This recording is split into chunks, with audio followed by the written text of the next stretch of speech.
Okay. And when you speak that language and you're talking to somebody else, do you believe that it comes off perfectly clear, perfectly the way they would have said it if it's their original language? One of you raised your hand. It probably doesn't sound, it sounds like somebody with a weird accent saying, hola. Like it sounds off. It's not exactly the same thing. They get the message across, but it's not as clear as it would be. Well, communication is important in language, but it's also important in relationships. And what I want to talk to you guys about today is the differences in communication between men and women. And I want to kind of inform you guys on how, as a woman, to better communicate with a man, and how, as a man, to better communicate with a woman. A lot of times people see this picture. Where's the button? AV mute.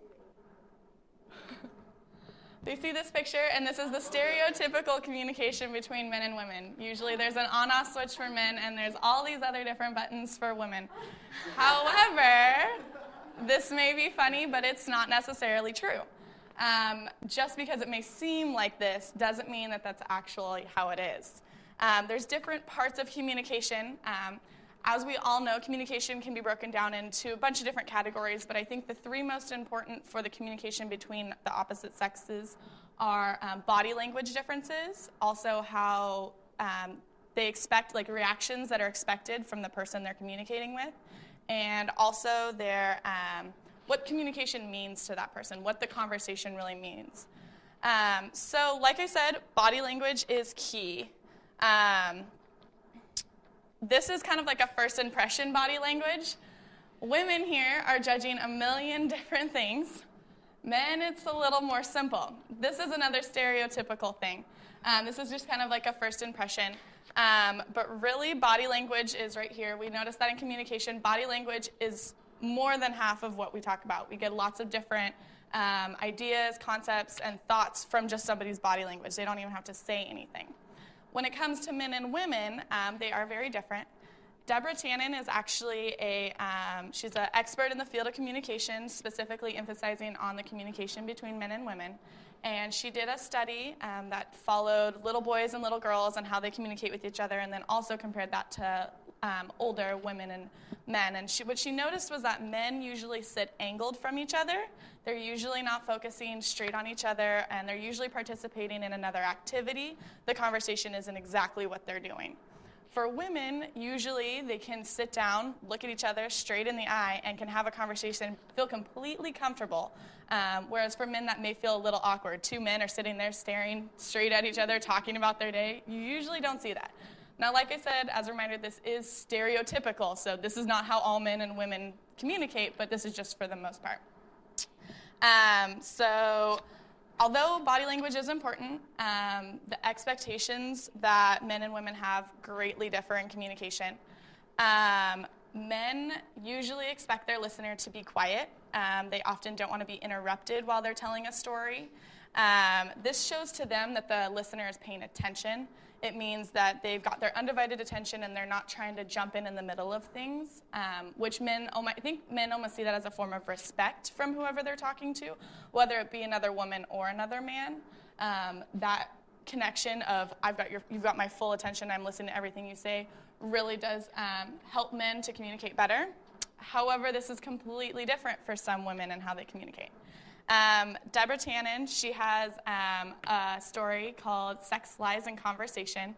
It's just a little excerpt from, she's written other books as well, but it's just a little excerpt from as far as women and men and how their relationships are strained by their lack of communication or their miscommunication.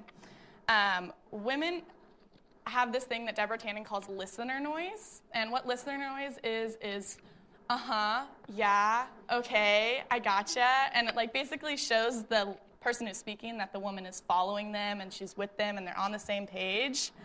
Guys, that can be really annoying for them. They don't want to hear you go, yeah, what'd you do? Oh, okay, I did that too one time, and tell another similar story. Guys are like, shut up, I just really want to tell you my story right now. Will you stop talking for a second? So as far as listener noise goes, although women do show it, that is something that women need to keep in mind.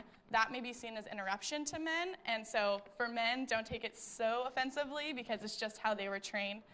Like I was talking about earlier, the study of the boys and girls and the men and women, This is how they were raised. Girls played with girls, boys played with boys, and as you grow up, those are the things you're used to. So it's not necessarily that the woman means to be disrespectful to the man or vice versa, but it's just how they were taught to communicate. So what communication means to each person. This is just some pictures of women being able to sit there and talk to each other, as well as guys. None of the guys in that picture are really looking at each other. They're all staring off, looking pretty, doing something else, and they've got a basketball. Girls probably came to lunch to sit there and talk about something. I mean, they're probably going to sit there for a couple hours and talk about probably everything. So what communication means to men and women is also drastically different. Here's just a couple pictures of how communication between the sexes can be perceived. Sometimes it's great and everybody loves it and everybody's happy. Other times everybody's pissed off and they're not understanding, or something is said but it's taken a different way. So what Deborah Tannen says is that for women as for girls, intimacy is the fabric of a relationship and talk is the thread in which it is woven. She also states that it is the cornerstone of friendship for women. This is true. We look at relationship, and when I say we, I do say women, I'm sorry. Women look at as conversation as a way to bond with somebody. They share similar stories. They feel connected with that person. That's how their relationship grows. She also goes on to say, Deborah Tannen says, that bonds between boys can be just as intense as girls. However, they are based more on activities together. So although boys may have just as strong of a friendship, usually that friendship is based off of, oh, remember that one time we went camping together, that one time we played basketball together. They may have had great conversations during those activities, but the real memory and the bond that they share is all the activities they partaked in together. So basically that's it. I just want you guys to understand that when you're communicating with the opposite sex, that they learn to communicate a different way. Their body language requirements are different. The reactions that they expect are different.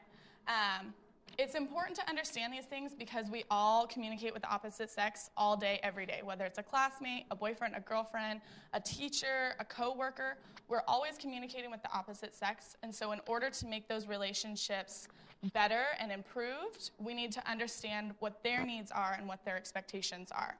So just as a couple reminders, women, try not to interrupt Ben with your yeah, oh my God, I totally did that one time, because they could see it as interruption. And men, they do bond with activities. And then for women, just notice that just because a man's looking away from you doesn't necessarily mean he's not paying attention to you. He could definitely still be just as in tune to the conversation. It's just not how he was raised to communicate.